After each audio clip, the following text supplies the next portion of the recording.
Selalu Walanon tanya, apa jasa PAS dekat negara Malaysia kita ni? Dalam sejarah, PAS pernah menjadi sebahagian daripada kerajaan Malaysia daripada tahun 73 sampai tahun 78. Waktu tu Perdana Menteri dia Tun Abdul Razak. Ketika tu PAS dipimpin oleh Presiden PAS yang keempat, Datuk Muhammad Asri bin Haji Muda. Mula-mula PAS dengan UMNO ni membentuk perikatan. Kemudian lahirlah Barisan Nasional.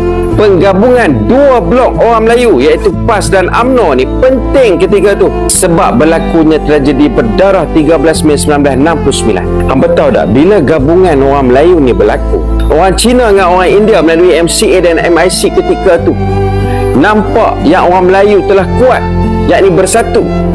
Jadi mereka pun mendukung penggabungan ni dan menjunjung Islam sebagai agama persekutuan Malaysia. Orang Melayu kalau bersatu hati, tak ada siapa yang boleh lawan kita, tak ada siapa nak boleh perubah kita. Malah orang akan respect kepada kita.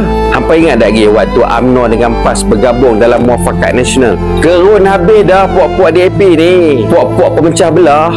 Tapi sayang ada pengkhianat si Wak Ponorogo tu. Jadi apa jasa PAS ni? Untuk mengetahui hampa setelah terbentuknya Kerajaan Perikatan dan Barisan Nasional yang ada PAS dalam tu, banyak sekali kebaikan untuk agama Islam dalam Malaysia ni. Yang pertama, azan dan baca Al-Quran buat pertama kalinya disiarkan dalam TV nasional, TV kerajaan waktu tu. Datuk Asri Muda, Presiden PAS yang keempat ni, berjumpa dengan Tun Razak, berjumpa dengan Menteri Penerangan untuk dimasukkan slot baca Al-Quran dengan azan ni. Kemudian PAS minta kepada Menteri Penerangan untuk turunkan penyiaran keputusan spot toto judi tu. Apa bayangkan kalau PAS tak bersuara, sila-sila keputusan spot toto tu sampai lah ni apa. Ini membuktikan PAS memang istiqamah dan konsisten menggempur aktiviti judi ni.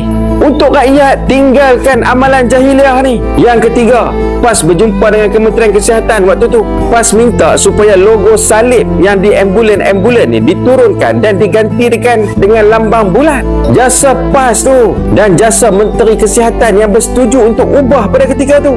Aku tak boleh bayang kalau lambang salib tu terus ada sampai lah ni, gang. Yang keempat, pada tahun 1973 tu, gang, PAS berjumpa dengan Tun Razak untuk minta dihentikan hidangan arak dalam majlis rasmi kerajaan. Sebelum tahun 73 tu, amalan puak-puak British, gang, dan Tun Razak bersetuju.